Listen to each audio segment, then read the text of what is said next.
Imagine um acampamento inteiro à beira do colapso. O povo que havia sido libertado do Egito, atravessado o deserto, recebido a lei no Sinai e visto milagres impossíveis diante dos próprios olhos, agora estava parado nas campinas de Moabe, olhando para a terra prometida. Mas antes de atravessar o Jordão, Israel quase destruiu a si mesmo. Não foi um exército inimigo que derrubou o povo naquele momento. Não foram gigantes, não foram muralhas, não foi falta de comida ou de água. Foi a mistura mortal entre idolatria, imoralidade e rebelião espiritual. Enquanto uma praga avançava pelo arraial, enquanto milhares morriam, enquanto Moisés e os líderes choravam diante da tenda da congregação, um homem atravessou o acampamento com uma lança nas mãos. Seu nome era Finéias. Ele não era rei, não era profeta escritor, não era comandante do exército. Mas em um único ato, ele se tornou um dos personagens mais intensos, elogiados e debatidos de todo o Antigo Testamento. Para alguns, Finéias foi o homem que salvou Israel da destruição. Para outros, ele é um dos personagens mais difíceis de entender nas Escrituras. Para a Bíblia, ele foi um homem movido por zelo pela santidade de Deus. Mas afinal, quem foi Finéias? O que realmente aconteceu em Baal-Peor? Por que Deus aprovou seu ato? Como entender essa história sem transformar zelo em fanatismo? E por que, séculos depois, o nome de Finéias ainda seria lembrado como exemplo de fidelidade? Antes de julgar Finéias, precisamos entrar no mundo dele.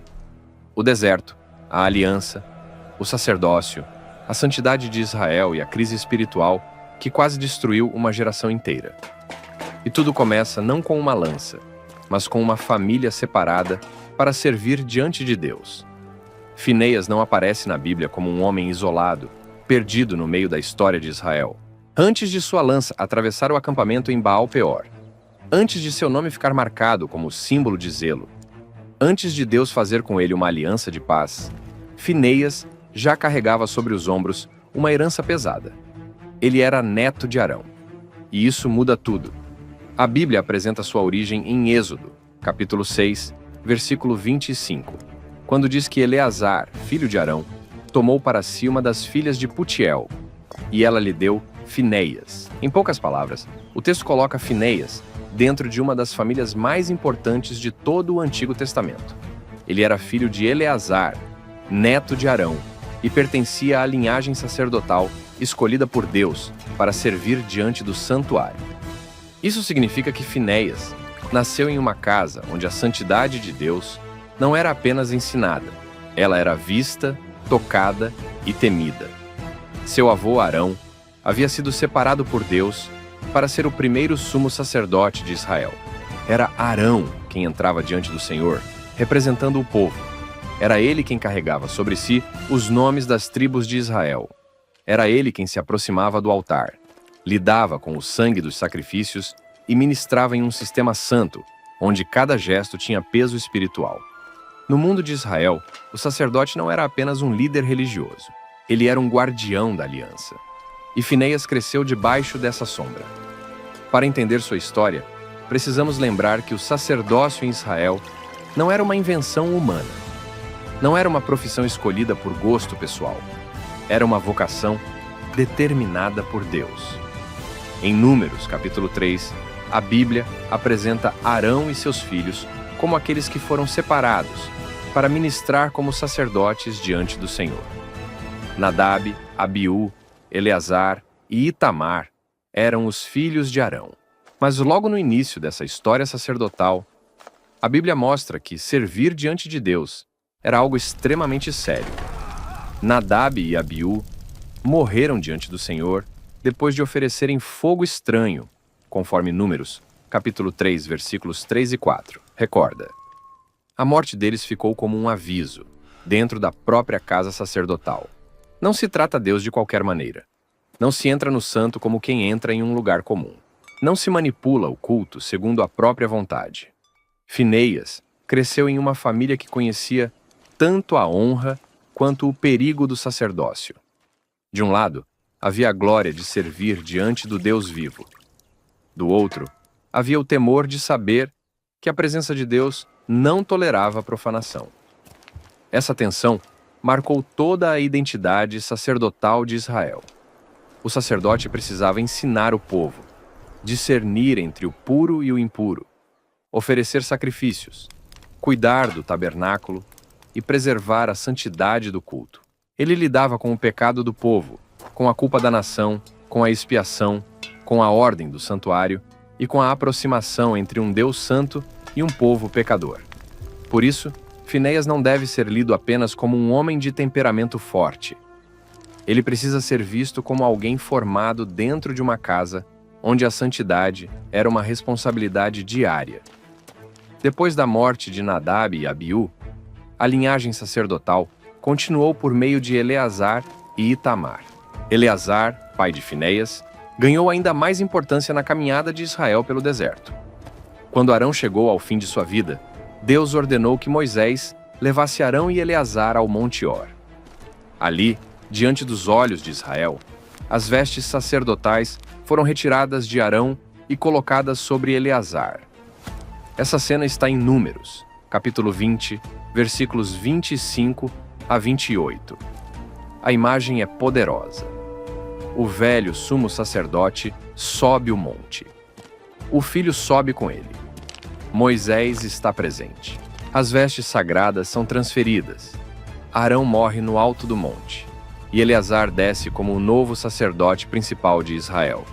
Finéias viu sua própria família carregar a continuidade do sacerdócio. Ele sabia que o serviço diante de Deus não terminava com uma geração. Passava de pai para filho. A responsabilidade continuava. A santidade não era uma lembrança do passado. Era uma missão viva no presente. Mais tarde, as genealogias de 1 Crônicas, capítulo 6, versículos 4 e 5, confirmam essa sequência. Eleazar gerou Finéias. Finéias gerou Abisua. A Bíblia preserva esses nomes não apenas por interesse genealógico, mas porque a linhagem sacerdotal era parte essencial da história da aliança. Deus estava conduzindo Israel por meio de promessas, famílias, ministérios e responsabilidades sagradas. Finéias, portanto, nasceu em um ponto decisivo da história bíblica. Ele pertence à geração que cresceu depois do Sinai, depois da construção do tabernáculo, depois das rebeliões no deserto, depois da morte de muitos que saíram do Egito. Ele viveu no tempo em que Israel estava deixando para trás uma geração marcada pela incredulidade e se aproximando da terra prometida. O povo estava prestes a entrar em Canaã, mas ainda precisava aprender que a promessa não poderia ser recebida com um coração profano. E é aqui que a origem de Finéias se torna tão importante. Quando ele aparecer no momento mais polêmico de sua vida, ele não agirá como alguém sem contexto. Ele será um sacerdote em formação, filho do homem que sucedeu Arão, neto daquele que carregou o primeiro sacerdócio de Israel. Ele virá de uma casa marcada pelo altar, pelo sangue dos sacrifícios, pelo temor da presença divina e pela lembrança de que Deus havia julgado até sacerdotes, quando o santo foi tratado como comum. Antes de ser o homem da lança, Finéias foi o homem do santuário. Antes de ser lembrado pelo zelo, ele foi formado em uma linhagem onde o zelo não era opcional. E para compreender por que sua atitude em Baal-Peor foi tão grave, tão decisiva e tão debatida, primeiro precisamos entender o mundo em que ele vivia. Um mundo onde Israel era uma nação em aliança. O tabernáculo estava no centro do acampamento. E a santidade de Deus determinava a vida, o culto e o destino do povo. É para esse cenário que a história agora nos leva. Antes de continuarmos, eu quero te pedir algo de coração. Esse vídeo que você está assistindo não nasceu do nada. Foram horas de preparação para trazer a palavra de Deus com clareza, com respeito e com profundidade. E se isso está te ajudando, a melhor forma de você apoiar esse trabalho é bem simples. Curtir o vídeo, deixar um comentário aqui embaixo e, se aparecer para você, clica no botão Hype. Leva só alguns segundos. Isso faz muita diferença. Cada curtida, cada comentário e cada apoio nesse botão faz diferença. Quando você comenta, você me mostra que esse esforço valeu a pena E mais do que isso, você ajuda essa mensagem a alcançar mais pessoas, porque o YouTube entende que esse conteúdo tem valor e passa a entregar para mais gente. E no caso do botão Hype, esse apoio pode dar ainda mais visibilidade ao vídeo, ajudando o conteúdo a ganhar destaque e alcançar pessoas que talvez nunca encontrariam essa mensagem sozinhas. Ou seja, com um gesto simples, você não apoia apenas o canal, mas também coopera para que a palavra de Deus chegue mais longe. Então comenta algo do seu coração ou comente exatamente assim: a palavra de Deus é maravilhosa e fiel. Obrigado pelo seu apoio. Agora sim, voltando para a história. Para entender Finéias, não basta olhar para sua família. É preciso olhar para o acampamento onde ele cresceu. Israel não era apenas uma multidão caminhando pelo deserto. Não era um povo nômade procurando uma terra qualquer. Israel era uma nação redimida, tirada do Egito pela mão poderosa de Deus, conduzida por meio do mar, sustentada no deserto e chamada para viver debaixo de uma aliança santa. No Sinai, Deus havia declarado a identidade daquele povo. Em Êxodo, capítulo 19, versículos 5 e 6, o Senhor disse que, se Israel ouvisse a sua voz e guardasse a sua aliança, seria sua propriedade peculiar dentre todos os povos, reino de sacerdotes e nação santa. Essa frase é uma das mais importantes para entender toda a história do deserto. Israel não foi liberto apenas para escapar da escravidão. Israel foi liberto para pertencer a Deus. Essa é a chave. A liberdade de Israel não era independência sem direção, era consagração. O povo saiu do domínio de Faraó para viver debaixo do governo do Senhor. O Egito ficou para trás, mas agora a vida inteira precisava ser reorganizada ao redor da presença de Deus. Por isso, no centro do acampamento estava o tabernáculo. As tribos ficavam ao redor. Os levitas guardavam o santuário. Os sacerdotes ministravam diante do altar. Tudo no acampamento comunicava uma verdade. Deus habitava no meio do seu povo. Mas a presença de Deus no meio de Israel era bênção e responsabilidade. Em Números, capítulo 5, versículos 1 a 3, o Senhor ordena que certas impurezas sejam mantidas fora do acampamento, porque ele habitava no meio de Israel. Para muitos leitores modernos, essas leis podem parecer estranhas à primeira vista. Mas dentro do contexto bíblico, elas ensinavam que a presença divina não podia ser tratada como algo comum. O acampamento precisava refletir a santidade daquele que estava no centro dele. Finéias cresceu nesse ambiente. Ele via o altar, via os sacrifícios, via o sangue sendo derramado para expiação, via os sacerdotes distinguindo entre o puro e o impuro, via o povo aprender que aproximar-se de Deus exigia reverência. O santuário ensinava todos os dias que o pecado não era uma pequena falha social, mas uma ruptura diante de um Deus santo. Essa consciência ficava ainda mais forte por causa de uma memória dolorosa dentro da própria família sacerdotal. Levítico, capítulo 10, conta que Nadab e Abiú, filhos de Arão, ofereceram fogo estranho diante do Senhor, algo que Deus não havia ordenado. Então, saiu fogo de diante do Senhor e os consumiu. E Moisés disse a Arão que Deus seria santificado naqueles que se aproximassem dele. Essa cena não era apenas uma tragédia familiar. Era uma lição gravada na história sacerdotal de Israel. Quem servia no santuário precisava saber que zelo sem obediência se torna profanação. E culto sem santidade se torna afronta. Por isso, quando a Bíblia fala de santidade, ela não está tratando apenas de aparência religiosa. Santidade, no contexto da aliança, significava pertencer a Deus, ser separado para Ele e viver de acordo com sua vontade.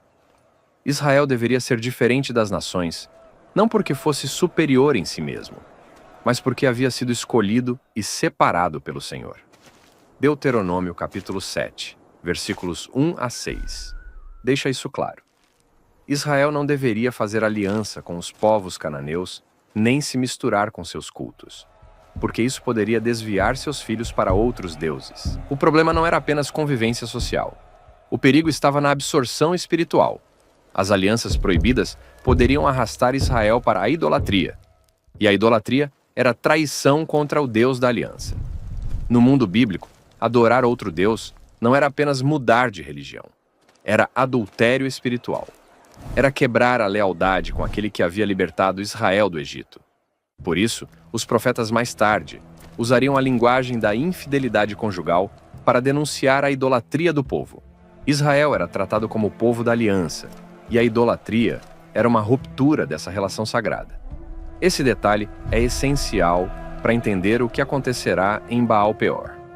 Quando Israel se envolver com práticas pagãs, banquetes idolátricos e imoralidade cultual, aquilo não será apresentado pela Bíblia como um simples momento de fraqueza. Será uma ameaça à própria identidade do povo. A nação santa estará se curvando diante de outro Senhor. O povo separado estará se misturando com aquilo que Deus havia proibido. O acampamento organizado ao redor da presença divina estará abrindo espaço para a profanação. E nesse cenário, Finéias não surge como alguém movido por impulso pessoal. Ele surge como alguém formado por esse mundo de aliança, altar, sacerdócio e temor. O zelo de Finéias não nasceu em um vazio. Nasceu em um acampamento onde cada tenda estava posicionada ao redor do santuário. Nasceu em uma linhagem que conhecia a morte de Nadab e Abiú. Nasceu em uma nação chamada para ser santa. Nasceu diante de um Deus que havia dito: sede santos, porque eu sou santo. Levítico, capítulo 20, versículos 7 e 8, resume essa vocação. O povo deveria se santificar e guardar os estatutos do Senhor, porque era o Senhor quem o santificava. Isso significa que a santidade de Israel não era apenas uma exigência moral, era uma resposta à ação de Deus. Ele havia separado o povo. Agora o povo deveria viver como separado. Esse é o mundo de Finéias. Um mundo onde o pecado público podia contaminar a comunidade, onde idolatria era traição, onde o santuário estava no centro da vida nacional, onde a presença de Deus era o maior privilégio e também o maior temor. E é justamente por isso que a queda em Baal-Peor será tão grave. Porque antes de a lança aparecer, antes da praga cessar, antes de Finéias ser lembrado como o homem mais zeloso de sua geração, Israel precisará enfrentar uma verdade assustadora. O povo que Deus libertou do Egito poderia ser destruído não por inimigos externos, mas pela profanação do santo dentro do próprio acampamento. E essa ameaça começará a tomar forma quando um rei pagão perceber que não conseguiria vencer Israel pela força, e então buscaria outra maneira de derrubar o povo de Deus. A ameaça que se aproximava de Israel não começou dentro do acampamento. Ela começou do lado de fora, nos olhos de um rei tomado pelo medo. Quando Israel chegou às campinas de Moabe, depois de vencer inimigos no caminho e se aproximar da terra prometida, Balaque, rei dos Moabitas, viu aquele povo acampado diante de suas fronteiras e ficou apavorado. Números, capítulo 22, mostra que Moabe teve grande temor, porque Israel era numeroso. O rei olhou para aquele povo que vinha do deserto, sustentado por um Deus invisível, e percebeu que não estava diante de uma nação comum. Balaque sabia que uma guerra direta poderia ser desastrosa. Então ele buscou outra arma. Ele mandou chamar Balaão. Balaão era um homem conhecido no mundo antigo por pronunciar bênçãos e maldições. Balaque queria contratar sua palavra como se contrata uma arma espiritual. A lógica era simples. Se Israel não podia ser vencido pela espada, talvez pudesse ser enfraquecido por uma maldição. Por isso, Balaque enviou mensageiros com recompensas nas mãos, pedindo que Balaão viesse amaldiçoar o povo que havia saído do Egito. Mas a história toma um rumo impressionante. Deus interfere. O Senhor deixa claro a Balaão que ele não deveria amaldiçoar Israel, porque Israel era povo abençoado. Essa frase muda todo o cenário. O rei de Moabe queria comprar uma maldição, mas Deus já havia determinado bênção. Balaque podia oferecer riquezas, honra e prestígio, mas não podia alterar aquilo que Deus havia decretado sobre o seu povo. Nos capítulos 22 a 24 de Números, a narrativa se desenvolve como uma batalha invisível. Balaque leva Balaão a diferentes lugares, esperando que de algum ponto estratégico ele consiga amaldiçoar Israel. Mas toda vez que Balaão abre a boca, a maldição esperada se transforma em bênção. O rei queria ouvir condenação, mas escutava promessas. Queria enfraquecer Israel, mas acabava ouvindo que Deus estava com Israel. Em uma das declarações mais fortes, Balaão afirma que Deus não é homem para que minta, nem filho do homem para que se arrependa. Se Deus abençoou, ninguém poderia reverter aquela bênção.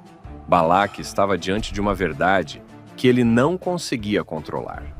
Israel não era invencível por causa da força de seus guerreiros, mas porque Deus havia colocado sobre aquele povo uma promessa. Essa é uma das tensões mais profundas da narrativa. Israel não pôde ser amaldiçoado de fora. Nenhuma palavra comprada conseguiu destruir o povo. Nenhum monte escolhido por Balaque conseguiu mudar o decreto divino. Nenhum ritual pagão conseguiu vencer a bênção do Senhor. A maldição externa falhou. Mas então vem a parte mais assustadora. O povo que não pôde ser derrubado por uma maldição começou a cair por dentro. Logo depois dos oráculos de Balaão, Números, capítulo 25, abre uma nova cena. Israel estava em Sitim, e o povo começou a se prostituir com as filhas dos moabitas. Elas convidaram os israelitas para os sacrifícios de seus deuses. O povo comeu, participou daqueles rituais e se prostrou diante dos deuses delas. Então Israel se juntou a Baal-peor, e a ira do Senhor se acendeu contra Israel. A mudança é chocante. Até aqui, Israel estava sendo defendido por Deus contra a maldição de um inimigo. Agora, Israel está se entregando voluntariamente àquilo que Deus havia proibido. Balaque não conseguiu destruir Israel com palavras de maldição, mas Israel começou a abrir as portas para a destruição por meio da infidelidade. Mais tarde, a própria Bíblia revela que essa queda não foi acidental. Em Números, capítulo 31, versículo 16, Moisés declara que as mulheres midianitas, por conselho de Balaão, fizeram os filhos de Israel prevaricar contra o Senhor no caso de Peor. Isso mostra que, embora Balaão não tenha conseguido amaldiçoar Israel diretamente, sua influência esteve ligada a uma estratégia de sedução espiritual. O Novo Testamento também preserva essa memória. Em Apocalipse, capítulo 2, versículo 14, a igreja de Pérgamo é advertida porque havia ali quem sustentasse a doutrina de Balaão, o qual ensinava Balaque a lançar tropeço diante dos filhos de Israel, para que comessem coisas sacrificadas aos ídolos e se entregassem à imoralidade. Isso é decisivo para entender Baal-peor. A crise não foi apenas moral, foi espiritual. O pecado sexual aparece conectado ao banquete idolátrico, e o banquete idolátrico aparece conectado à quebra da aliança. Israel não estava simplesmente cedendo a desejos desordenados. Estava entrando em comunhão com outro culto. Estava participando de uma mesa religiosa estranha. Estava curvando o corpo e o coração diante de um Deus que não era o Senhor. A maior ameaça naquele momento não veio de Moabe marchando com lanças contra Israel. Veio de convites, festas, alianças, sedução e mistura espiritual. O inimigo que não conseguiu entrar pela porta da maldição, entrou pela porta da corrupção. E isso explica por que o episódio seguinte será tão grave. Porque o povo que Deus havia protegido do lado de fora começou a profanar a aliança do lado de dentro. A bênção de Deus estava sobre Israel, mas a bênção não anulava a responsabilidade do povo. Estar protegido contra a maldição não significava estar autorizado a brincar com a santidade. Essa é uma verdade dura, mas central nessa história. Nenhuma maldição externa pode destruir aquilo que Deus decidiu abençoar. Mas a infidelidade interna pode levar o povo a experimentar juízo, disciplina e queda. Foi nesse cenário que Baal-peor se levantou como uma ferida aberta no coração de Israel. E enquanto a idolatria avançava, enquanto a imoralidade se espalhava, enquanto a ira de Deus se acendia contra o povo, o acampamento que deveria estar preparado para atravessar o Jordão começou a parecer um povo derrotado antes mesmo da batalha. Agora, a história se move para um dos momentos mais sombrios do deserto, o dia em que Israel se prostrou diante de Baal-peor. Israel estava parado nas campinas de Moabe, perto do Jordão, diante da terra prometida. Depois de tantos anos no deserto, depois de tantas mortes rebeliões, milagres e juízos, o povo finalmente estava às portas de Canaã. A geração que havia saído do Egito quase desaparecera. Uma nova geração se levantava, prestes a herdar a promessa feita a Abraão, Isaque e Jacó. Mas antes de atravessar o Jordão, Israel enfrentaria uma das crises mais vergonhosas de sua história. Números, capítulo 25, começa com uma frase simples, mas devastadora. Israel estava em Sitim, e o povo começou a se prostituir com as filhas dos moabitas. O texto não descreve isso como um pequeno deslize moral. A queda rapidamente se transforma em apostasia. As mulheres convidaram o povo aos sacrifícios dos seus deuses. Israel comeu, participou daquelas celebrações e se prostrou diante dos deuses delas. Então a Bíblia declara que Israel se juntou a Baal-Peor. Essa expressão é pesada. Israel não apenas olhou para outro culto. Israel se uniu a ele. O povo que havia sido separado para o Senhor começou a se ligar espiritualmente a uma divindade pagã. A nação que tinha o tabernáculo no centro do acampamento passou a participar de banquetes oferecidos a outros deuses. O povo que havia recebido a lei no Sinai agora inclinava o corpo diante de Baal. Baal-Peor provavelmente estava ligado a um culto local da região de Peor, nas terras de Moabe. Como muitos cultos cananeus e moabitas, envolvia práticas religiosas profundamente misturadas com fertilidade, banquetes sagrados e imoralidade ritual. Por isso, a Bíblia não separa a prostituição da idolatria nesse episódio. O pecado sexual era a porta visível. A apostasia era a raiz espiritual. O problema não era apenas que alguns homens israelitas haviam se envolvido com mulheres estrangeiras. O problema era que esse envolvimento os estava conduzindo a outro altar, outra mesa, outro culto e outro senhor. No mundo da aliança, comer em um banquete religioso não era apenas participar de uma refeição. Era sinal de comunhão. Ao comer dos sacrifícios dos deuses de Moabe, Israel estava se associando espiritualmente a uma adoração proibida. A mesa se tornou armadilha. O desejo se tornou caminho para a idolatria. A festa se tornou traição. Por isso, Salmo 106, versículos 28 e 29, ao relembrar esse episódio, diz que eles se juntaram a Baal-Peor e comeram sacrifícios oferecidos aos mortos. Assim provocaram o Senhor a ira, e a praga irrompeu entre eles. Essa lembrança do salmista mostra que Baal-Peor não foi visto pela tradição bíblica como um erro pequeno. Foi uma ferida aberta na história de Israel. Foi o momento em que o povo da aliança, às portas da promessa, quase se perdeu por se assentar à mesa da idolatria.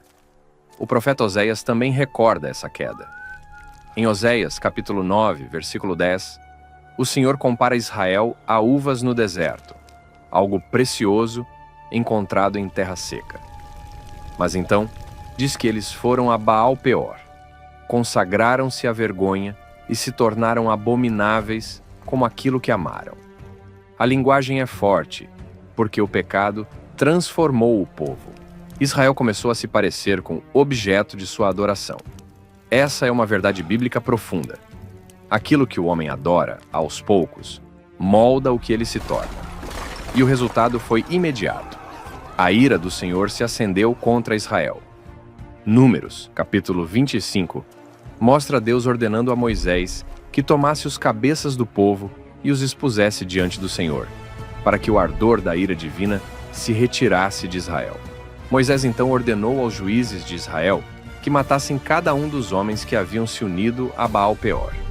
Essa ordem revela que o pecado havia se tornado público, organizado e perigoso. Não era apenas uma falha escondida de alguns indivíduos. Havia líderes envolvidos. Havia influência sobre o povo. Havia uma contaminação espiritual se espalhando pelo acampamento. Se aquilo não fosse tratado, Israel entraria na terra prometida, carregando dentro de si o culto de Baal. E então, a praga começou. A Bíblia não descreve todos os detalhes da praga, mas deixa claro que ela foi juízo de Deus sobre a infidelidade do povo. O acampamento que deveria estar se preparando para a conquista agora estava debaixo de morte, lamento e vergonha. A promessa estava diante deles, mas o pecado havia transformado o limiar da vitória em cenário de juízo. A cena é dramática. De um lado, o tabernáculo, símbolo da presença do Senhor. De outro, o povo contaminado pela idolatria. No centro, Moisés e a congregação chorando à porta da tenda da congregação. A entrada do santuário se tornou lugar de luto. A nação chorava porque a santidade havia sido profanada. A presença de Deus, que era o maior privilégio de Israel, agora revelava o perigo de tratar a aliança com desprezo. Baal-Peor foi mais do que uma queda moral. Foi uma crise nacional. Israel estava às portas de Canaã, mas espiritualmente estava flertando com os deuses da terra antes mesmo de possuí-la. Aquilo antecipava um dos maiores perigos da história futura do povo: entrar na terra prometida e se curvar aos deuses dos povos ao redor. Nesse momento, a história de Finéias está prestes a entrar em seu ponto mais decisivo. Porque enquanto a congregação chorava diante do santuário, enquanto a praga avançava pelo acampamento, e enquanto Moisés lidava com uma crise de idolatria pública, uma nova afronta surgiria diante dos olhos de todos. Não seria mais apenas o pecado espalhado entre o povo, seria a rebelião entrando no acampamento sem se esconder. Enquanto Israel chorava diante da tenda da congregação, a crise chegou ao seu ponto mais provocador. A praga já havia começado. A ira do Senhor estava acesa contra o povo. Moisés havia recebido ordem para tratar os homens que se uniram a Baal-Peor. A nação estava em luto, reunida diante do lugar que simbolizava a presença de Deus no meio do acampamento. E é nesse cenário de juízo, lágrimas e temor, que um homem israelita entra em cena. Números, capítulo 25, versículo 6, diz que um dos filhos de Israel veio e trouxe a seus irmãos uma mulher midianita, perante os olhos de Moisés e perante os olhos de toda a congregação dos filhos de Israel, enquanto eles choravam à porta da tenda da congregação. A Bíblia constrói a cena de forma impressionante. Não era um pecado escondido nas sombras, não era uma queda secreta, não era algo feito longe dos olhos da liderança. Aquele homem trouxe a mulher diante de Moisés, diante da congregação e diante do luto nacional. Enquanto o povo chorava por causa da praga, ele atravessou o acampamento como se nada estivesse acontecendo.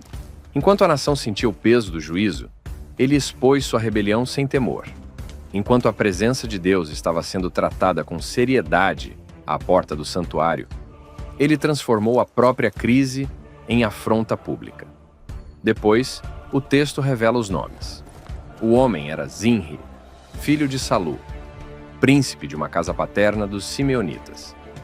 A mulher era Cosbi, filha de Zur, chefe de povos de uma casa paterna entre os Midianitas. Essa identificação aparece em Números, capítulo 25, versículos 14 e 15. E ela não é um detalhe sem importância. Zinri não era apenas mais um homem perdido no acampamento. Ele era alguém ligado à liderança de uma casa paterna dentro da tribo de Simeão. Cosbi também não era uma mulher sem relevância social. Ela era filha de um líder midianita. Isso significa que aquela união tinha peso público, político e espiritual.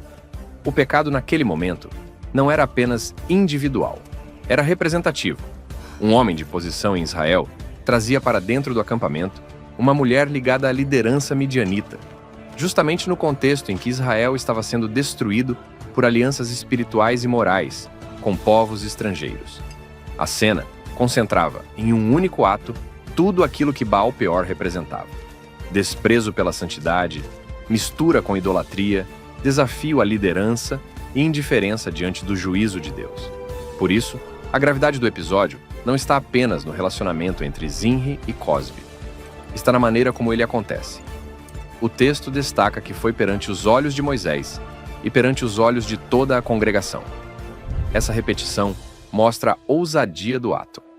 Era como se Zinri dissesse, com sua própria atitude, que não reconhecia a autoridade de Moisés, não temia a praga, não respeitava o luto do povo e não se submetia à santidade da aliança.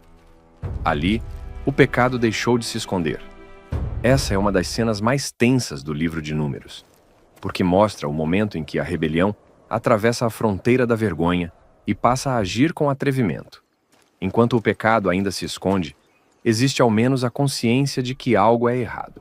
Mas quando o pecado se exibe diante do santuário, diante da liderança e diante do povo em luto, ele se torna afronta aberta. Zinri entrou no acampamento como se Baal-peor pudesse coexistir com o tabernáculo. Mas não podia. Israel havia sido chamado para ser nação santa. O tabernáculo estava no centro do acampamento porque o Senhor habitava no meio do povo. Os sacerdotes existiam para proteger o culto, ensinar a diferença entre o santo e o profano, e preservar a ordem da aliança. Quando Zinri trouxe Cosbi diante de todos, ele não estava apenas cometendo um pecado pessoal. Ele estava arrastando para dentro da comunidade da aliança o símbolo vivo da infidelidade que já havia provocado a ira de Deus. A cena também revela a profundidade da crise espiritual de Israel. O povo não estava apenas sendo tentado por fora. A corrupção já havia encontrado espaço dentro do acampamento, entre homens de influência, entre famílias reconhecidas, diante da própria liderança nacional. A praga matava corpos, mas Baal-peor revelava uma doença mais profunda: a perda do temor. Moisés estava ali. A congregação estava ali. O santuário estava ali. O choro estava ali. O juízo estava ali. E ainda assim, Zinri avançou. Esse é o tipo de momento em que uma nação descobre se ainda reconhece o peso da santidade. Porque quando a rebelião se torna pública e ninguém responde, o pecado deixa de ser apenas uma transgressão individual e passa a se tornar normalização coletiva. Foi exatamente nesse ponto que Finéias viu o que estava acontecendo. Ele não viu apenas um homem e uma mulher. Ele viu o desafio aberto à aliança. Viu a profanação entrando diante dos olhos de todos. Viu a praga consumindo Israel, enquanto a rebelião caminhava sem vergonha pelo acampamento. Viu o neto de Arão, que havia aprendido desde cedo que Deus deve ser santificado entre aqueles que se aproximam dele. E então Finéias se levantou. A partir desse momento, sua história nunca mais seria a mesma. Porque a próxima cena será a mais difícil, a mais polêmica e a mais decisiva de toda a sua vida. Finéias viu a cena. Enquanto a congregação chorava diante da tenda da congregação, enquanto a praga avançava sobre Israel, enquanto o pecado de Baal-peor ainda queimava como afronta diante de Deus, Zinri entrou no acampamento com Cosbi diante dos olhos de todos. Naquele momento, o neto de Arão se levantou. Números, capítulo 25, versículos 7 e 8, diz que Finéias, filho de Eleazar, filho de Arão, o sacerdote, vendo aquilo, levantou-se do meio da congregação, tomou uma lança e foi após o homem israelita.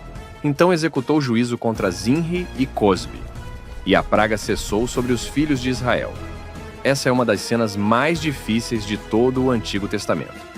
E exatamente por isso, ela precisa ser explicada com temor, equilíbrio e fidelidade ao texto bíblico. Para a sensibilidade moderna, o ato de Finéias parece duro, extremo e desconfortável. Mas a Bíblia não apresenta essa cena como violência comum, nem como vingança pessoal, nem como explosão de temperamento. O próprio texto interpreta o acontecimento dentro de um contexto muito específico. Israel era uma nação teocrática, formada por aliança, governada por leis dadas diretamente por Deus, organizada ao redor do santuário e responsável por preservar a santidade do culto no meio do povo. Esse ponto é essencial. Finéias não está vivendo em uma sociedade comum. Ele está dentro do acampamento da aliança, em um momento de juízo nacional, depois de Deus já ter ordenado que os culpados por se unirem a Baal-peor fossem tratados. O pecado não era apenas privado, era público, espiritual e destrutivo. A idolatria havia se espalhado, líderes estavam envolvidos. A praga já havia começado e o ato de Zinri era uma afronta diante de Moisés, da congregação e do santuário. Por isso, quando Finéias age, a Bíblia não descreve apenas uma reação humana. Ela descreve uma intervenção sacerdotal em um momento de profanação nacional. Ainda assim, isso não significa que a história de Finéias possa ser usada como justificativa para a violência privada, fanatismo religioso ou vingança em nome de Deus. Arrancar esse episódio do seu contexto seria distorcer as Escrituras. O ato de Finéias pertence a um período específico da história da redenção, antes da monarquia, dentro da estrutura da aliança mosaica, quando Israel era chamado a remover do meio do povo aquilo que ameaçava destruir sua fidelidade ao Senhor.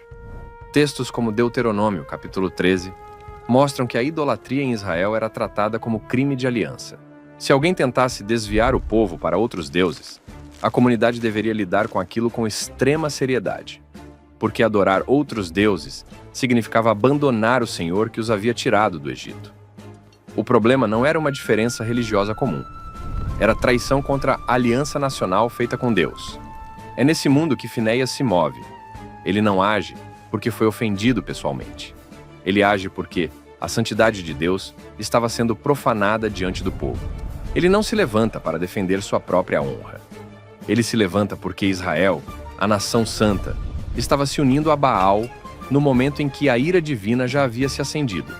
E a confirmação mais importante vem do próprio Deus. Nos versículos seguintes, o Senhor declara que Finéias desviou a ira divina de sobre os filhos de Israel, porque foi zeloso com o zelo do Senhor no meio deles. Deus afirma que, por causa disso, não consumiu os filhos de Israel em seu zelo.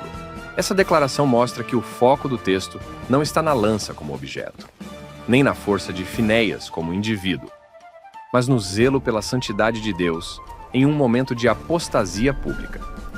O texto também diz que a praga cessou. Isso significa que o ato de Finéias é apresentado como um ponto de interrupção do juízo. A crise havia chegado a um nível tão grave que a infidelidade de Israel estava colocando a comunidade inteira debaixo de condenação. Quando Finéias age, a praga para, e Israel é poupado de uma destruição ainda maior. O número dos mortos, segundo Números, capítulo 25, versículo 9, chegou a 24.000. Isso revela a gravidade nacional da queda. Mas é importante notar que a Bíblia não nos chama a repetir o gesto externo de Finéias. Ela nos chama a aprender com o princípio espiritual que o episódio revela. O apóstolo Paulo, ao escrever em 1 Coríntios, capítulo 10, lembra episódios do deserto e diz que essas coisas aconteceram como exemplos, para que não cobicemos coisas más, nem nos tornemos idólatras, nem nos entreguemos à imoralidade. Paulo não usa Baal-peor para ensinar violência. Ele usa a história para advertir a igreja contra a idolatria, imoralidade e falsa segurança espiritual. Romanos, capítulo 15, versículo 4, também ensina que tudo o que foi escrito anteriormente foi escrito para nosso ensino.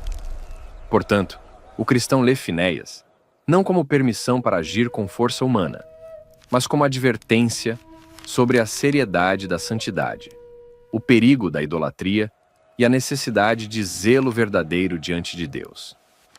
Aqui está o equilíbrio. Se ignorarmos a aprovação divina, enfraquecemos o próprio texto bíblico.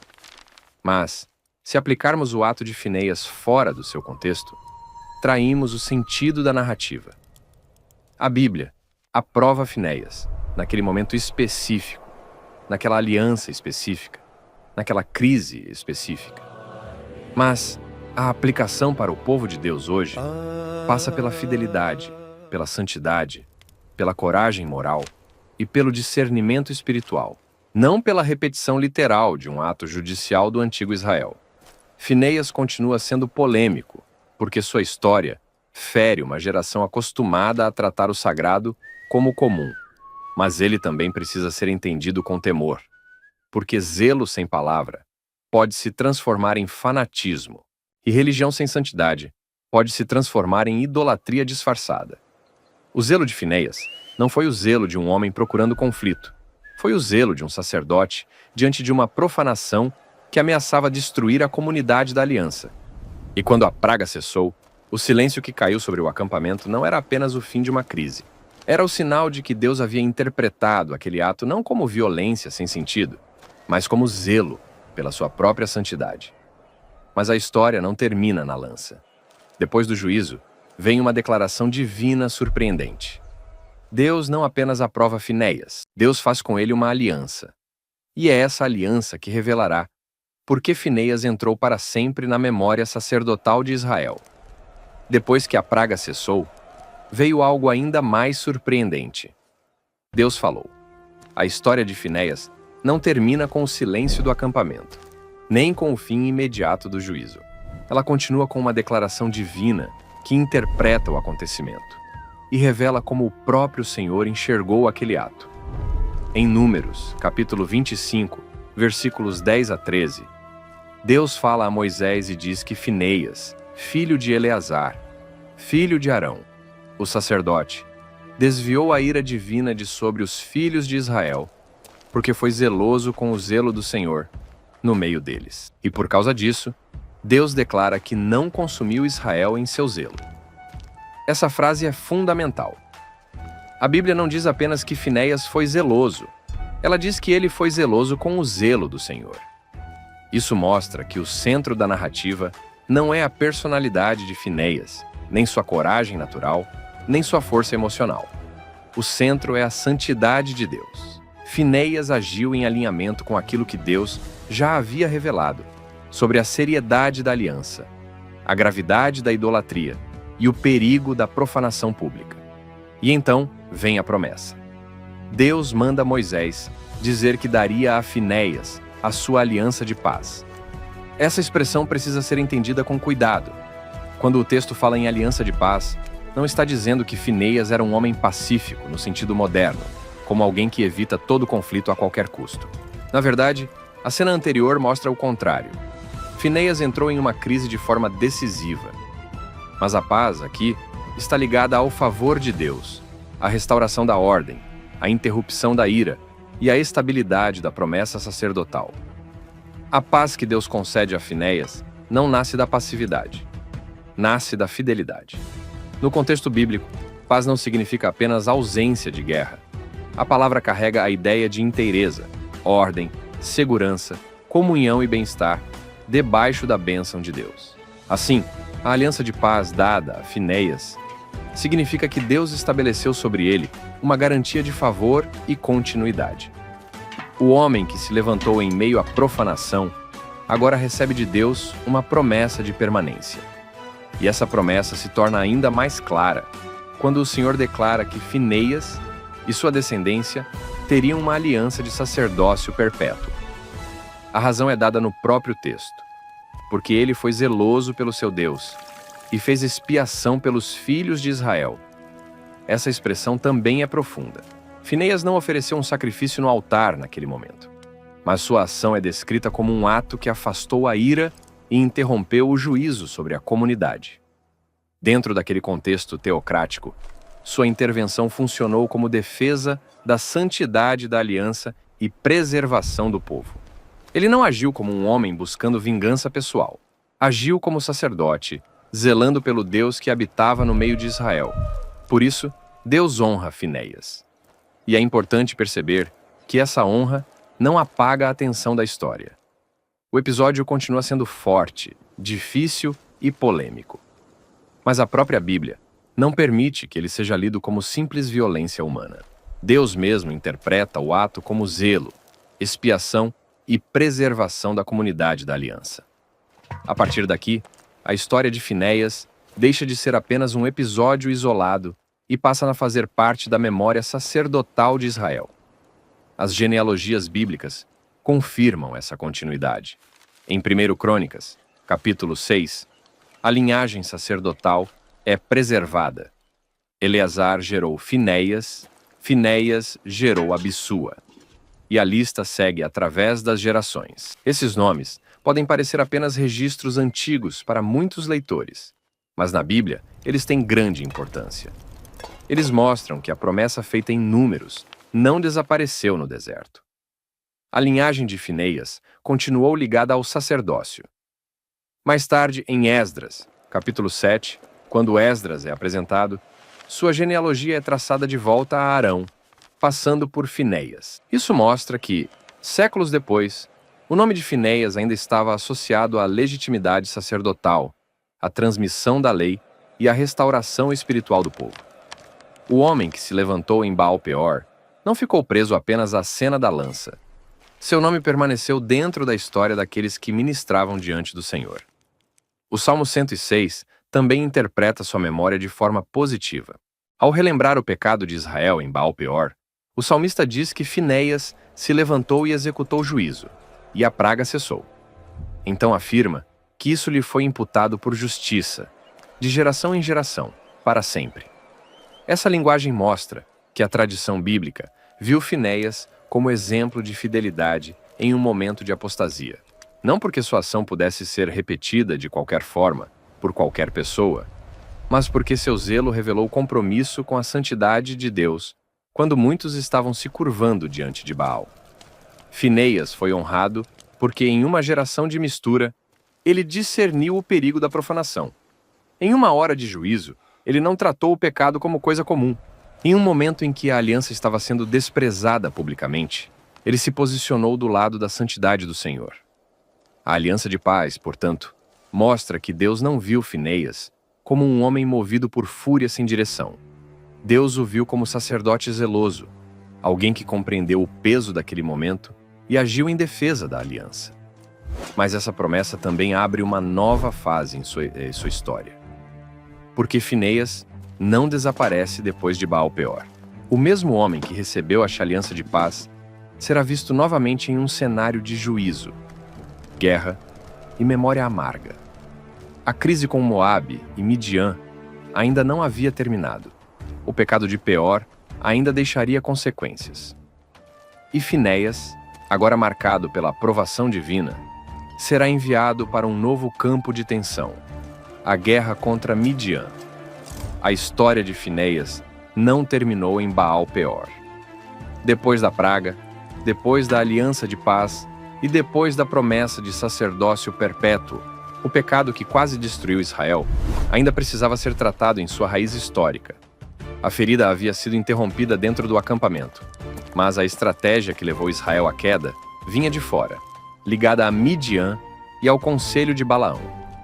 Por isso, em Números, capítulo 31, Deus fala com Moisés e ordena que Israel execute juízo contra os midianitas. O texto apresenta essa guerra como uma resposta direta ao episódio de Peor. Não se trata de uma campanha motivada por ambição territorial, nem de uma guerra comum por expansão política. A narrativa bíblica coloca esse confronto dentro do contexto de juízo divino contra aqueles que haviam se tornado instrumento de sedução espiritual contra Israel. Esse ponto precisa ser entendido com cuidado. A Bíblia não está glorificando a guerra como prazer humano. Ela está mostrando um momento específico na história da aliança, em que Deus julga uma ameaça espiritual e nacional que havia levado seu povo à idolatria. O problema central não era apenas militar, era teológico. Midian havia participado de uma estratégia que atacou Israel não pela espada, mas pela corrupção da sua fidelidade ao Senhor. E é nesse cenário que Finéias aparece novamente. Números, capítulo 31, versículo 6, diz que Moisés enviou à guerra 1000 homens de cada tribo, e com eles enviou Finéias, filho de Eleazar, o sacerdote, levando os objetos santos e as trombetas de alarme. Essa descrição é muito importante. Finéias não aparece como general do exército. A Bíblia não o apresenta como comandante militar principal. Ele aparece como sacerdote. Sua presença no campo de batalha tinha significado espiritual. Ele carregava os objetos santos e as trombetas, instrumentos ligados ao culto, à convocação, ao sinal diante de Deus e à identidade de Israel como povo da aliança. Em Números, capítulo 10, as trombetas já haviam sido dadas aos sacerdotes para convocar a congregação, mover o acampamento e tocar alarme em tempos de guerra. Elas lembravam que Israel não lutava como qualquer povo antigo. Suas batalhas, quando ordenadas por Deus, estavam ligadas à aliança, à obediência e à dependência do Senhor. Por isso, Finéias, no campo de batalha, é uma imagem forte. O sacerdote que havia se levantado dentro do acampamento contra a profanação, agora acompanha Israel em um confronto externo contra aqueles que participaram da queda de Peor. A lança de Finéias havia interrompido a praga no meio do povo. Agora, sua presença sacerdotal acompanha o juízo contra Midian. Mas a narrativa também revela outro nome decisivo: Balaão. Números, capítulo 31, versículo 8, afirma que Balaão, filho de Beor, foi morto à espada juntamente com os reis de Midian. Esse detalhe fecha um círculo iniciado capítulos antes. Balaão foi o homem chamado por Balaque para amaldiçoar Israel. Ele não conseguiu transformar a bênção de Deus em maldição. Mas, segundo Números, capítulo 31, versículo 16, foram as mulheres midianitas, por conselho de Balaão, que fizeram os filhos de Israel pecar contra o Senhor no caso de Peor. Aquele que não conseguiu derrubar Israel com uma maldição esteve ligado ao conselho que levou Israel à corrupção. Essa é uma das lições mais profundas dessa parte da história. O inimigo não venceu quando tentou amaldiçoar o povo de fora, mas quase venceu quando o povo abriu espaço para a infidelidade por dentro. Balaão não pôde mudar a palavra de Deus contra Israel, mas encontrou um caminho para levar Israel a agir contra a palavra de Deus. Por isso, sua morte nessa guerra não é um detalhe secundário. É uma declaração narrativa. O homem que tentou manipular o mundo espiritual por interesse, que desejou recompensa e que ficou associado ao tropeço de Israel, encontra seu fim no juízo ligado à própria estratégia que ajudou a promover. Josué, capítulo 13, versículo 22, também relembra Balaão como adivinho morto pelos filhos de Israel. Essa memória preserva sua identidade negativa na história bíblica. Ele não ficou marcado como profeta fiel, mas como alguém que, mesmo tendo pronunciado verdades, terminou associado à sedução espiritual e ao tropeço do povo de Deus. A presença de Finéias nessa guerra, portanto, reforça o tema central de sua vida: zelo pela santidade da aliança. Mas agora esse zelo aparece em outro cenário. Em Baal-Peor, a crise estava dentro do acampamento. Em Números 31, o juízo se volta contra o povo que participou da armadilha espiritual. Em ambos os casos, o problema principal é o mesmo: a tentativa de profanar Israel e desviá-lo do Senhor. Ainda assim, é preciso afirmar com clareza: esse episódio pertence ao contexto específico da antiga aliança, da formação de Israel como nação teocrática e do juízo de Deus sobre povos que ameaçavam espiritualmente o povo da promessa. Não é um modelo para a violência religiosa em qualquer tempo ou lugar. A aplicação bíblica não é transformar a fé em guerra humana, mas compreender a seriedade da idolatria, da sedução espiritual e da responsabilidade de um povo chamado para pertencer ao Senhor. Finéias vai ao campo de batalha não como símbolo de brutalidade, mas como representante sacerdotal de uma nação que precisava lembrar que suas guerras não eram independentes de Deus. A presença dos objetos santos e das trombetas mostrava que aquele confronto estava debaixo de uma ordem divina, não de ambição particular. Depois dessa guerra, a história de Israel seguirá em direção à Terra Prometida. Mas Finéias ainda aparecerá em outro momento decisivo. E dessa vez, sua maior prova não será levantar-se rapidamente contra uma afronta evidente, nem acompanhar uma guerra de juízo. Sua próxima prova será mais silenciosa. Ele terá que ouvir antes de agir, porque o mesmo homem conhecido pelo zelo em Baal-Peor será chamado para impedir que o zelo de Israel se transforme em guerra civil. Depois da crise de Baal-Peor e da guerra contra Midian, Finéias volta a aparecer em outro momento decisivo da história de Israel. Mas agora o cenário é diferente. A nova geração já havia atravessado o Jordão. As muralhas de Jericó haviam caído. A conquista inicial da terra havia avançado. As tribos estavam recebendo suas heranças. E aquelas que haviam pedido terras do lado oriental do Jordão, Ruben, Gade e a meia tribo de Manassés, agora voltavam para suas possessões. Essas tribos haviam lutado ao lado dos seus irmãos na conquista, como haviam prometido. Elas não abandonaram Israel antes da hora. Cumpriram seu compromisso, atravessaram o Jordão, ajudaram na guerra e só depois receberam permissão para retornar ao território que ficava do outro lado do rio. Mas quando chegaram à região do Jordão, edificaram um altar grande e visível, e isso quase provocou uma guerra civil. Josué, capítulo 22, conta que, quando as demais tribos ouviram falar daquele altar, toda a congregação dos filhos de Israel se reuniu em Siló para subir contra eles em guerra. A reação foi imediata, porque, para Israel, a construção de um altar paralelo poderia significar rebelião contra o Senhor. Essa preocupação não era sem fundamento. Em Deuteronômio, capítulo 12, Deus havia ordenado que Israel não adorasse de qualquer maneira, em qualquer lugar, seguindo o costume das nações. O culto sacrificial deveria ser centralizado no lugar que o Senhor escolhesse para fazer habitar o seu nome. Isso protegia Israel da fragmentação religiosa, da idolatria local e da criação de cultos rivais. Um altar independente poderia representar não apenas uma construção de pedra, mas o nascimento de uma religião paralela dentro do próprio povo de Deus. Por isso, os israelitas do lado ocidental do Jordão temeram o pior. A memória de Peor ainda estava viva.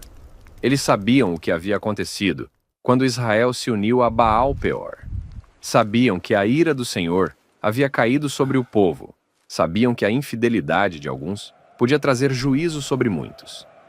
Em Josué, capítulo 22, os líderes mencionam exatamente esse passado, lembrando que a iniquidade de Peor ainda não havia sido completamente apagada da memória nacional. Eles também recordam o pecado de Acã, mostrando que a transgressão de um homem trouxe derrota sobre toda a congregação. A preocupação era clara. Se aquele altar fosse rebelião, Israel inteiro poderia sofrer. Mas aqui acontece algo fundamental para entender Finéias. Dessa vez, ele não toma uma lança. Ele não age antes de ouvir. Ele é enviado para investigar. Josué, capítulo 22, mostra que os filhos de Israel enviaram Finéias, filho de Eleazar, o sacerdote, juntamente com 10 príncipes, um de cada casa paterna das tribos de Israel. A presença de Finéias era significativa. Ele era o homem que havia se levantado em Peor, quando a aliança foi profanada. Se havia alguém que entendia o perigo da idolatria, esse homem era Finéias. Mas agora seu zelo precisaria passar por outra prova, a prudência. Quando Finéias e os líderes chegam às tribos do Oriente, eles apresentam a acusação com seriedade. Perguntam que transgressão era aquela contra o Deus de Israel, porque estavam se desviando do Senhor, edificando um altar e se rebelando contra ele. A linguagem é dura, porque a possibilidade era grave. Eles não tratam a suspeita como algo pequeno. Para eles, um altar rival poderia significar apostasia. No entanto, eles também dão espaço para a resposta. E essa é a virada da narrativa. As tribos de Ruben, Gade e a meia tribo de Manassés explicam que o altar não havia sido construído para holocaustos, sacrifícios ou culto rival. Eles seriam testemunho entre as tribos. Como o Jordão separava geograficamente os filhos de Israel, aquelas tribos temiam que, no futuro, seus descendentes fossem tratados como estrangeiros, como se não tivessem parte no Senhor. O altar, portanto, seria um memorial visível de unidade, não um centro de sacrifício. Eles queriam dizer às próximas gerações: nós também pertencemos ao povo do Senhor. Quando Finéias ouve essa explicação, ele aceita. Josué, capítulo 22, diz que a resposta pareceu boa aos olhos de Finéias e dos príncipes da congregação. Então Finéias declara que, naquele dia, eles sabiam que o Senhor estava no meio deles, porque as tribos do Oriente não haviam cometido transgressão contra o Senhor. Depois ele volta e leva a notícia aos filhos de Israel, e a congregação desiste da guerra. Esse episódio é indispensável para equilibrar a imagem de Finéias. Em Números, capítulo 25, ele age com rapidez porque a rebelião era evidente, pública e estava acontecendo diante da tenda da congregação, enquanto a praga consumia Israel. Em Josué, capítulo 22, a situação é diferente. Há uma suspeita grave, mas ainda não há confirmação. Então Finéias escuta, examina e aceita a verdade quando ela é esclarecida. Isso mostra que zelo bíblico não é precipitação. O verdadeiro zelo não procura conflito por orgulho, não transforma suspeita em sentença, não chama prudência de fraqueza. O zelo verdadeiro defende a santidade de Deus, mas também teme cometer injustiça em nome dessa santidade. Finéias, aqui, se mostra mais profundo do que uma leitura superficial permitiria. Ele não é apenas o homem da lança. Ele também é o sacerdote que sabe ouvir. Ele não é apenas o homem que interrompeu a profanação em Peor. Ele também é o mediador que impediu que Israel derramasse sangue de seus próprios irmãos por causa de uma acusação mal compreendida. Isso é uma lição poderosa. Há momentos em que o pecado é claro e precisa ser confrontado com firmeza. Mas há momentos em que a aparência de pecado precisa ser examinada com cuidado. Confundir essas duas coisas pode destruir famílias, igrejas, comunidades e até uma nação inteira. Em Josué 22, Finéias salvou Israel não pela força de uma lança, mas pela humildade de ouvir antes de condenar. O altar que parecia sinal de rebelião se revelou memorial de unidade. A guerra que parecia inevitável foi evitada. E o homem conhecido por seu zelo mostrou que a santidade de Deus não é defendida apenas com coragem, mas também com discernimento. Depois disso, Finéias permanecerá na memória bíblica como uma figura sacerdotal de peso. Seu nome reaparecerá em um período ainda mais sombrio, quando Israel já não estará apenas lutando contra inimigos externos, mas afundando em confusão moral interna. E é nesse legado final que veremos por que Finéias foi lembrado por gerações. Finéias não desaparece da história depois do altar das tribos do Oriente. Seu nome volta a surgir em um dos períodos mais sombrios de Israel, no livro de Juízes. Ali, a nação já não vive mais. O momento organizado do deserto, nem a grande liderança de Moisés, nem a conquista conduzida por Josué. O cenário agora é outro. Confusão moral, violência interna, ausência de direção espiritual e uma frase que resume todo o livro. Cada um fazia o que parecia reto aos seus próprios olhos. É nesse ambiente escuro que Finéias aparece novamente. Em Juízes, capítulo 20, versículos 27 e 28, a Bíblia diz que os filhos de Israel consultaram o Senhor, porque a arca da aliança de Deus estava ali naqueles dias, e Finéias, filho de Eleazar, filho de Arão, assistia perante ela. O contexto era uma guerra terrível contra a tribo de Benjamim, depois de um crime que revelou o nível de decadência moral da nação. A presença de Finéias nesse texto é significativa. Ele é apresentado junto à Arca da Aliança, como figura sacerdotal em um momento de crise nacional. Aquele mesmo homem que havia testemunhado a profanação em Baal-Peor, agora vive o início de uma era em que Israel começa a se fragmentar por dentro. Antes, a ameaça estava ligada à sedução de povos estrangeiros. Agora, o mal aparece dentro das próprias tribos. Finéias está diante de uma geração que conhece o nome do Senhor, mas vive em profunda desordem. E isso mostra que seu ministério não pertence apenas a um episódio isolado. Ele atravessa momentos decisivos da história de Israel. O deserto, a entrada na terra, a tensão entre as tribos e o início do período dos juízes. Depois disso, seu nome permanece nas genealogias sacerdotais.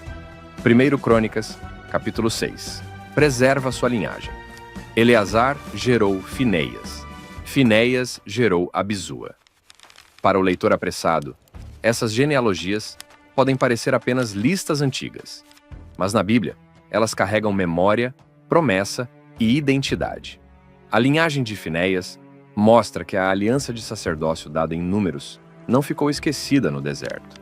Ela continuou atravessando gerações. E o Salmo 106 interpreta sua memória com ainda mais força. Ao relembrar a queda de Israel em Baal-Peor, o salmista diz que Finéias se levantou e executou juízo, e a praga cessou. Depois afirma que isso lhe foi imputado por justiça, de geração em geração, para sempre. Essa é uma das declarações mais impressionantes sobre Finéias.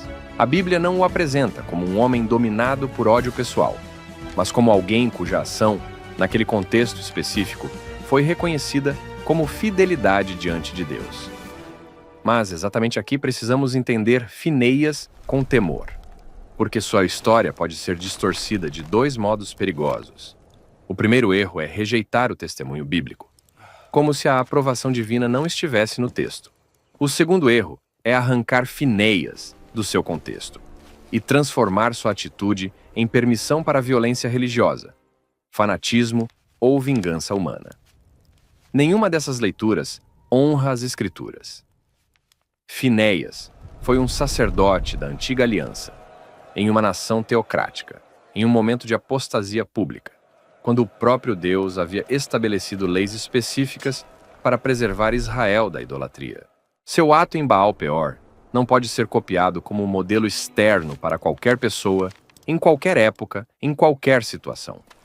A aplicação correta não está na forma da ação, mas no princípio espiritual. Zelo pela santidade de Deus, rejeição à idolatria, coragem para confrontar o pecado evidente e prudência para não condenar injustamente quando a acusação precisa ser examinada. O próprio Novo Testamento nos ajuda a colocar essa verdade no lugar certo. Em Romanos, capítulo 10, versículo 2, Paulo fala de pessoas que têm zelo por Deus, mas não com entendimento. Isso mostra que zelo sozinho não basta. Um zelo sem verdade pode se tornar perigoso. Um zelo sem submissão à palavra pode se transformar em orgulho religioso. Um zelo sem discernimento pode ferir aquilo que pensa defender. Mas o outro extremo também é perigoso. Tito, capítulo 2, versículo 14, diz que Cristo se entregou por nós para nos remir de toda iniquidade e purificar para si um povo exclusivamente seu, zeloso de boas obras. O povo de Deus não foi chamado para a frieza espiritual. Não foi chamado para a indiferença diante da santidade. Não foi chamado para assistir passivamente à idolatria, à impureza e à profanação como se nada estivesse acontecendo. O desafio bíblico é unir zelo com entendimento. Finéias nos obriga a encarar essa tensão. Ele foi rápido quando a rebelião era pública e evidente, mas também foi prudente quando o altar das tribos do Oriente parecia suspeito, mas precisava ser investigado. Ele não representa zelo cego, representa zelo submetido à aliança. Ele não é modelo de fúria humana. É testemunha de que Deus leva a santidade a sério. Por isso, no legado de Finéias, não pode ser reduzido à lança. Seu legado inclui o sacerdócio, a aliança de paz, a defesa da santidade, a mediação entre tribos, a presença diante da arca e a memória preservada nas Escrituras. Finéias é elogiado pela Bíblia, mas precisa ser entendido com reverência, porque sua história se move em um terreno sagrado, onde o juízo de Deus, a aliança, a idolatria e a santidade se encontram. No fim, Finéias permanece como uma pergunta viva diante de cada geração. Ainda existe temor suficiente para tratar como santo aquilo que Deus chamou de santo? Porque uma geração sem zelo perde a capacidade de se indignar com a profanação. Mas uma geração com zelo sem entendimento pode transformar o nome de Deus em instrumento de dureza humana. Finéias nos ensina que o verdadeiro zelo não nasce da raiva, mas do temor. Não busca autopromoção, mas a glória de Deus. Não se alegra com o juízo, mas treme diante da possibilidade de ver o santo sendo tratado como comum. E assim, sua história termina como começou. Diante da presença de Deus, lembrando a Israel que o povo da aliança não pode pertencer ao Senhor pela metade. Assim chegamos ao fim da nossa jornada pela história de Finéias, o homem mais zeloso da Bíblia, e talvez um dos mais difíceis de compreender. Se você chegou até aqui, eu quero te convidar a marcar este momento de aprendizado e reflexão espiritual. Comente aqui embaixo, não apenas por engajamento, mas como uma declaração sincera diante de Deus. Escreva assim: eu entendi a mensagem de Finéias. Quero tratar como santo aquilo que Deus chamou de santo. Esse comentário não é apenas uma frase. É uma confissão de quem compreendeu que a santidade de Deus não pode ser tratada como algo comum. É uma declaração de quem entendeu que o pecado nunca é pequeno quando tenta ocupar o lugar da aliança. É o testemunho de alguém que percebeu que a maior ameaça ao povo de Deus nem sempre vem de fora, mas muitas vezes começa quando o coração perde o temor. negocia com a idolatria e se acostuma com aquilo que Deus condena. E eu te pergunto, o que mais falou com você ao longo dessa história? Foi perceber que Israel não caiu pela maldição de Balaão, mas pela sedução que entrou dentro do acampamento? Foi entender que Baal-peor não foi apenas uma queda moral, mas uma traição espiritual contra a aliança? Foi ver que Finéias não era apenas o homem da lança, mas também o sacerdote que sabia ouvir, investigar e impedir uma guerra entre irmãos? Ou foi compreender que zelo verdadeiro não é fúria humana, mas temor diante da santidade de Deus? Talvez, enquanto você acompanhava essa história, Deus tenha mostrado alguma área da sua vida que precisa ser colocada novamente diante dele. Talvez exista algo que começou pequeno, discreto, quase imperceptível, mas que aos poucos foi ocupando espaço no coração. Talvez exista uma mistura que precisa ser abandonada, uma concessão que precisa ser encerrada, uma idolatria escondida que precisa ser confrontada, uma frieza espiritual que precisa ser despertada. Porque a história de Finéias não foi preservada apenas para estudarmos o passado. Ela nos chama a discernir o presente. Ela nos lembra que uma geração sem zelo chama profanação de liberdade, chama idolatria de adaptação, chama pecado de fraqueza comum, chama indiferença de equilíbrio, mas também nos ensina que zelo sem entendimento pode se tornar perigoso, duro e injusto. O verdadeiro zelo bíblico caminha com temor, com palavra, com discernimento, com humildade e com reverência diante de Deus. Finéias viveu debaixo da antiga aliança, em um contexto específico, dentro de uma nação teocrática. Nós não imitamos a forma externa do seu ato, mas precisamos aprender o princípio espiritual que sua história revela. Deus continua sendo santo, e o povo que pertence a ele não pode viver como se a santidade fosse opcional. E aqui está a grande verdade que aponta para Cristo. No tempo de Finéias, o pecado trouxe praga, juízo e morte ao acampamento. Mas na plenitude dos tempos, Deus revelou o caminho perfeito da salvação em Jesus Cristo. Ele não veio apenas para interromper uma praga temporária. Ele veio para vencer o pecado pela raiz. Ele não veio apenas para preservar uma nação por alguns anos. Ele veio para salvar pecadores, reconciliar o homem com Deus e formar um povo purificado para si, zeloso de boas obras. Finéias se levantou em um momento de juízo, mas Jesus se entregou na cruz para que pecadores pudessem receber misericórdia. Finéias revelou o peso da santidade. Jesus revelou, ao mesmo tempo, a santidade de Deus e a profundidade do seu amor. Na cruz, Deus mostrou que o pecado é tão sério que não poderia ser ignorado, mas também mostrou que o seu amor é tão grande que ele providenciou salvação. Por isso, se você ainda não entregou sua vida a Jesus, não adie esse momento. Não trate o chamado de Deus como algo comum. Não endureça o coração. Não fique apenas admirando histórias bíblicas, sem permitir que a verdade alcance sua própria vida.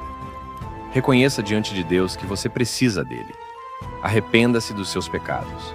Creia em Jesus Cristo, aquele que morreu e ressuscitou, e entregue sua vida ao Senhor com sinceridade. Diga com fé: Senhor Jesus, eu reconheço que preciso da tua graça. Perdoa os meus pecados, purifica o meu coração e me ensina a viver em santidade diante de ti. Eu entrego minha vida em tuas mãos. Que esta história não termine apenas como um conteúdo assistido, mas como um marco espiritual. Que Deus desperte em você um zelo santo, não um zelo orgulhoso, não um zelo sem entendimento, mas um zelo humilde, bíblico, reverente e cheio de temor. Que sua casa, suas decisões, seus pensamentos, suas palavras e sua caminhada sejam colocados diante do Senhor. Que você nunca trate como comum aquilo que Deus chamou de santo. Que você tenha coragem para rejeitar os altares de Baal-peor e discernimento para permanecer fiel ao Deus vivo. E até o próximo vídeo, se Deus permitir.